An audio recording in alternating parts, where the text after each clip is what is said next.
नमस्कार, आप देख रहे हैं हिमाचल 24/7 और मैं हूं आपके साथ शालिनी राणा। अगर आप हमारे साथ अभी फेसबुक पेज पर जुड़े हैं तो हमें लाइक फॉलो करना ना भूलें और अगर यूट्यूब पर आपने हमें सब्सक्राइब नहीं किया है तो ऐसी जानकारी के लिए सब्सक्राइब करें और देखते रहें हिमाचल 24/7। तो चलिए अब आगे बढ़ते हैं महत्वपूर्ण जानकारी की तरफ। शिमला के गेयटी थिएटर में आज से भाषा, कला एवं संस्कृति विभाग और अभिव्यक्ति संस्था द्वारा impression and expression HC Rai memorial art fest का आयोजन किया जा रहा है। 7 दिन तक चलने वाले इस आर्ट फेस्ट का आज शिक्षा मंत्री रोहित ठाकुर ने शुभारंभ किया। आर्ट फेस्ट में वरिष्ठ कलाकार, प्रोफेसर और युवा कलाकार एक साथ आकर एक अद्वितीय कलात्मक कार्य करेंगे। इस मौके पर शिक्षा मंत्री ने कहा कि HC राय प्रदेश ही नहीं देश के महान कलाकारों में से एक है और उन्हीं की स्मृति में 7 दिवसीय आर्ट फेस्ट का आयोजन गेयटी में किया गया है ताकि भावी पीढ़ी भी उनके बारे में जाने। इस प्रदर्शनी में हिमाचल प्रदेश के सरकारी कला महाविद्यालय के पूर्व छात्र, उभरते और प्रसिद्ध कलाकारों का एक समूह भी भाग लेगा। इस लाइव पेंटिंग प्रदर्शनी में कला शैलियों, माध्यमों और दृष्टिकोणों को प्रदर्शित किया जाएगा। उत्सव की मुख्य विशेषताओं में लाइव स्केचिंग और पोर्ट्रेट बनाने के सत्र, जिनका उद्देश्य कलाकारों और जनता के बीच एक गहरे संबंध को प्रोत्साहित करना रहेगा। वहीं इस दौरान शिक्षा मंत्री रोहित ने कहा कि हिमाचल प्रदेश में शिक्षा का स्तर सुधारने के लिए सरकार काम कर रही है और इसी उद्देश्य से वह उत्तर प्रदेश दौरे पर गए थे, जहां शिक्षा के क्षेत्र में किए जा रहे कार्यों का अवलोकन किया। यूपी में मुख्यमंत्री योगी आदित्यनाथ से बात की गई है। दोनों प्रदेशों के अच्छे कार्यों के आदान प्रदान पर चर्चा हुई है ताकि प्रदेश में शिक्षा की गुणवत्ता में सुधार हो।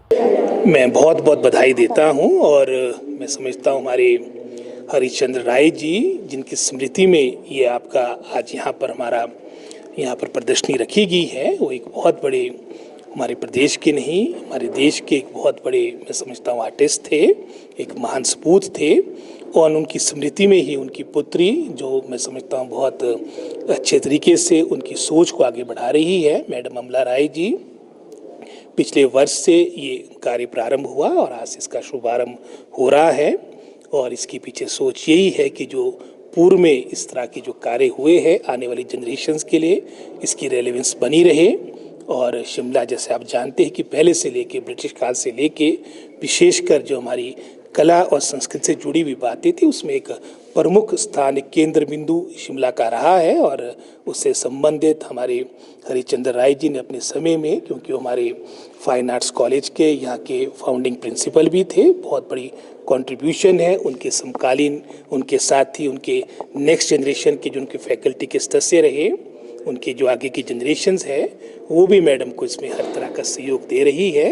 मैं समझता हूँ नोबल एंडेवर के लिए मैडम को, और जो हमारी विभूति नाम करके जो संस्था बनी है, जिसके माध्यम से आने अभिव्यक्ति नाम की जो संस्था बनी है, आने वाले समय के लिए ये सारी बातें सुरक्षित रहे, इस सोच के साथ ये कार्य करते रहेंगे। मैं इनको इसके लिए बहुत बहुत बधाई देता हूँ। सर, एजुकेशनल टूर पर भी आगे आज हमने अपने विभाग की संबंधित बैठक रखी है, जिसमें उत्तर प्रदेश, जो हिमाचल पूरे भारतवर्ष का सबसे बड़ा आपका प्रदेश है, उसमें किस तरीके से हमारा एजुकेशन आगे बढ़ रही है, वहाँ की जो बेस्ट प्रैक्टिसेस है उसको हम कैसे प्रदेश में लाए और यहाँ की जो एक अच्छी शिक्षा की जगत में अच्छे कार्य हुए हिमाचल प्रदेश के, उसके बारे में परस्पर वहाँ के माननीय मुख्यमंत्री योगी जी से चर्चा हुई और इससे संबंधित आज हमने बैठक रखी है, जिसमें इसके अलावा जो गुणात्मक शिक्षा के प्रति हमारी सरकार वचनबद्ध है, इसके बारे में विस्तार से चर्चा होगी। और इस कार्यक्रम के बाद हम वहीं जाएंगे और मैं इसके बारे में अलग से आपको सारी जानकारी दूंगा। धन्यवाद। ऐसे ही देश दुनिया की तमाम जानकारी हासिल करने के लिए हमें फॉलो करें और देखते रहें हिमाचल 24/7। शिमला से संजू की रिपोर्ट।